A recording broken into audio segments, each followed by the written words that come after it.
Bueno, nuevamente nos encontramos aquí para compartir la palabra y es un gusto para mí compartirla con ustedes. Hace unos meses estoy desarrollando el tema del Padre Nuestro y gracias a unas clases sobre Lucas que tomamos con el reverendo Germán hace unos años, quise retomar el tema porque me generó mucha curiosidad el pensar el Padre Nuestro como solamente un rezo común y que durante siglos hemos pasado por alto pues el poder increíble de esta oración y porque Jesús en su inmensa sabiduría nos la quiso enseñar. En esa primera parte, hace ya unos meses, y como para hacer un pequeño recorderis, hablamos sobre santificar el nombre de Dios y cómo podemos apartarnos para Él de diversas formas.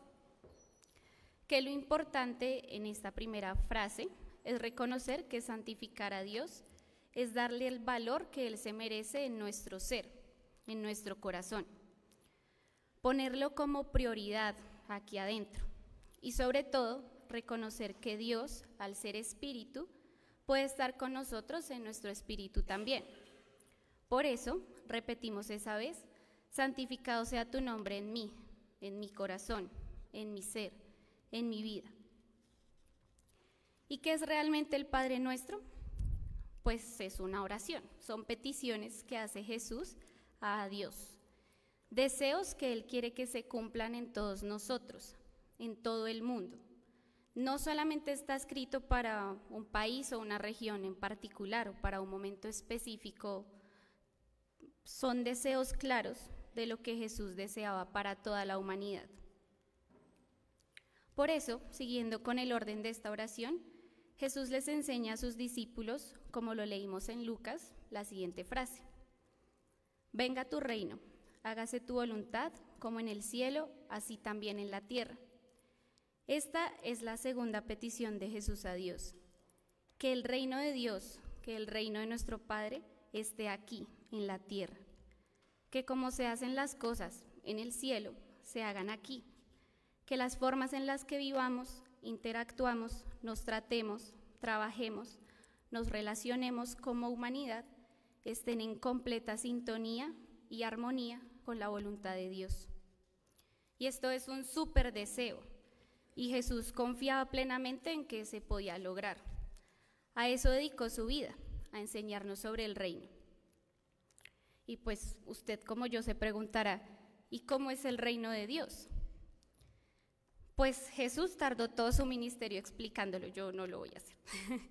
Creó muchas historias amorosas para enseñarnos sobre el reino. Se tomó el tiempo para casi crear una historia por tema. Es decir, nos dejó un manual para cada aspecto de la vida. Hoy no las voy a explicar cada una porque eso es larguísimo. Pero sí quisiera que tengamos en cuenta que el reino de Dios tiene unas características generales que engloban el mensaje de Jesús. Estas son algunas, creo que podríamos complementarlas más adelante. La primera de ellas es que el reino de Dios es espiritual. Y tomé esta como la primera porque es una de las cosas más importantes. No podemos seguir pensando que el reino de Dios tiene que ver con lo material. Es un mensaje netamente espiritual y su énfasis y sus resultados son desde esta línea. Por eso en la declaración del amor de Dios leímos el texto de Mateo, que nos invita a buscar el reino y su justicia, sin preocuparnos por la bebida o el vestido, que son añadiduras materiales. Y claro, esto es bastante difícil, es una tarea para toda la vida. Debería ser para nosotros un aprendizaje constante, pero no lo podemos pasar por alto.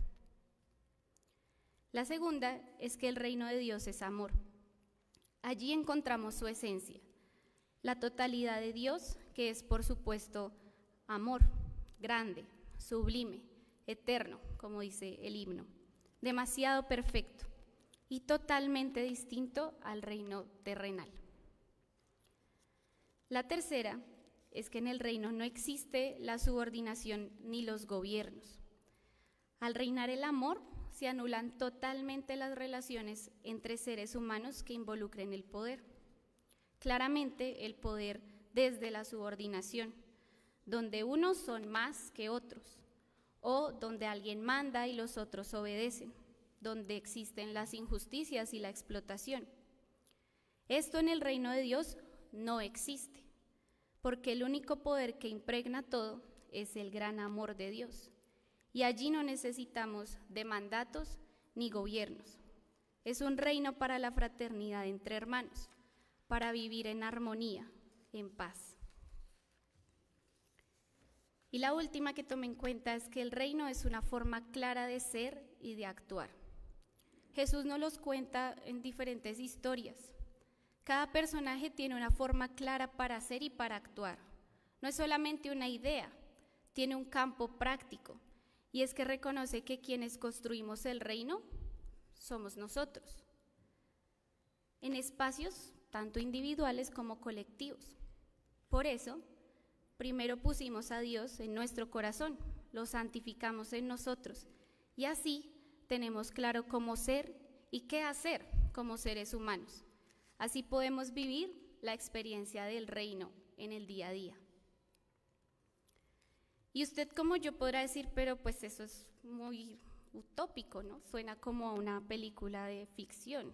¿Eso sí ha pasado? O sea, ¿sí es posible? Y sí, de hecho sí. El reino de Dios ya ha estado 2 veces con nosotros, con los seres humanos. La primera cuando Jesús vivió entre nosotros y la segunda cuando nos dejó a su Espíritu Santo. Solo que hay un pequeño problema, y es que como seres humanos necios no hemos vuelto nuestra mirada hacia el reino de Dios. Incluso podemos estar viviendo en el reino y negarnos a disfrutarlo.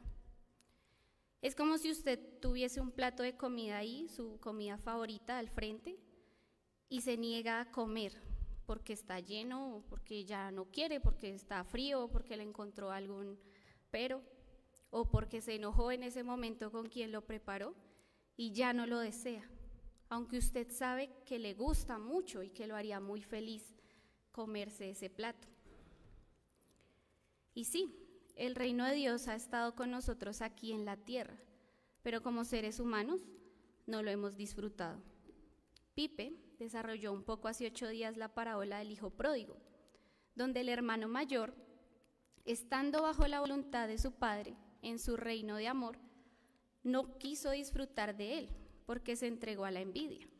Se quedó pensando en por qué su papá recibía a su hermano si olía feo, el por qué el otro sí puede y yo no, si yo quiero eso también para mí, sin darse cuenta que por su egoísmo estaba saliéndose él solito del reino.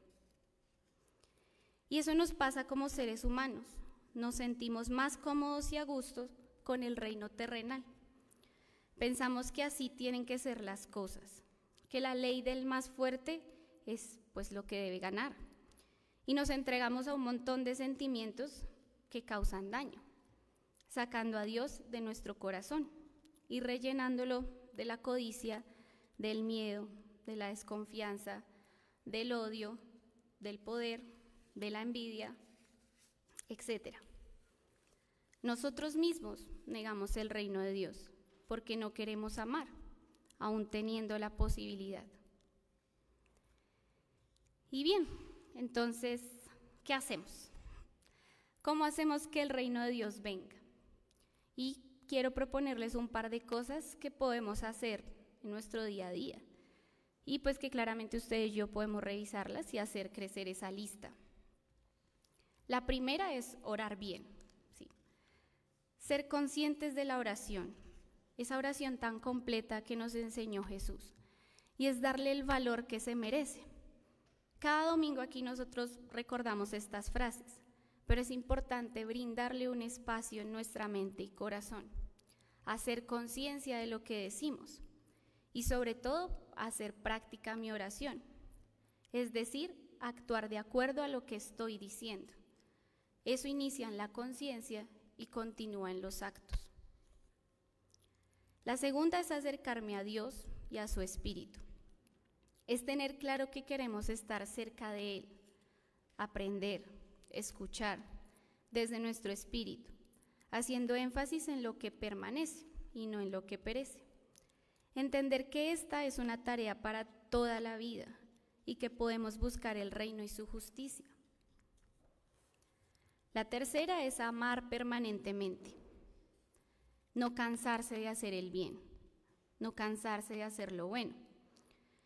No dejar que caiga la esperanza de construir un mundo mejor.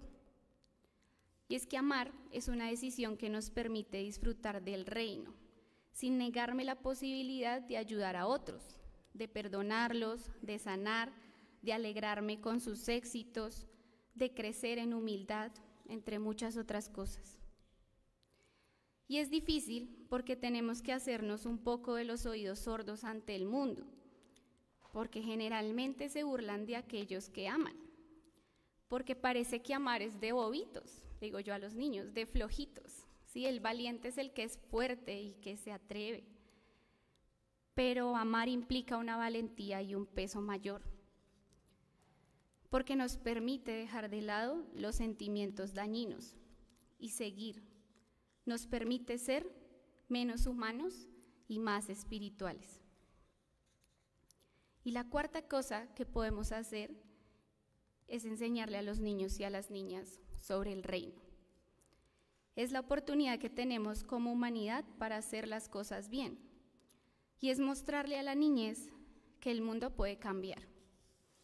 No les enseñemos a nuestros hijos a temer, a desconfiar, a dañar al otro. Seamos ejemplos de ternura. Todos como adultos podemos hacerlo. Seamos ejemplos de confianza, de amor.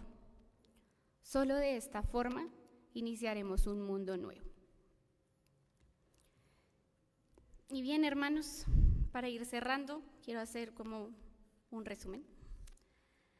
Recordemos que Dios nos envió a Jesús para que pudiésemos conocerlo a Él, a nuestro Padre.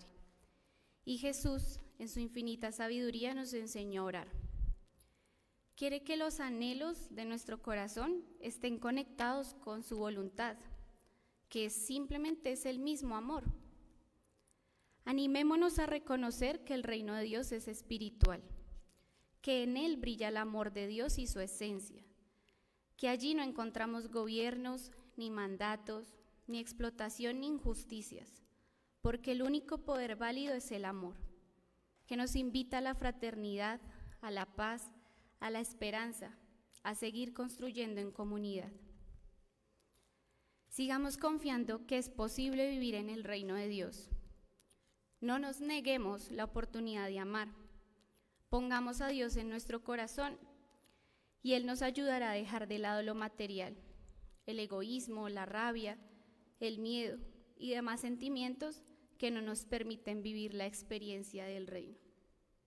Y estaba precisamente pensando en esto cuando los escuché a ustedes y escuché la reseña del señor Libardo, que es la herencia de su familia, y es un claro ejemplo de lo valioso que es dar ejemplo práctico del amor de Dios.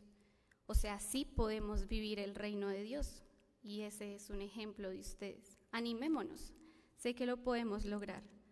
Concentrémonos en la construcción de este reino.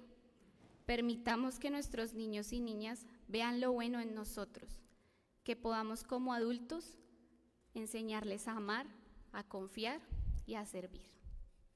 Oremos.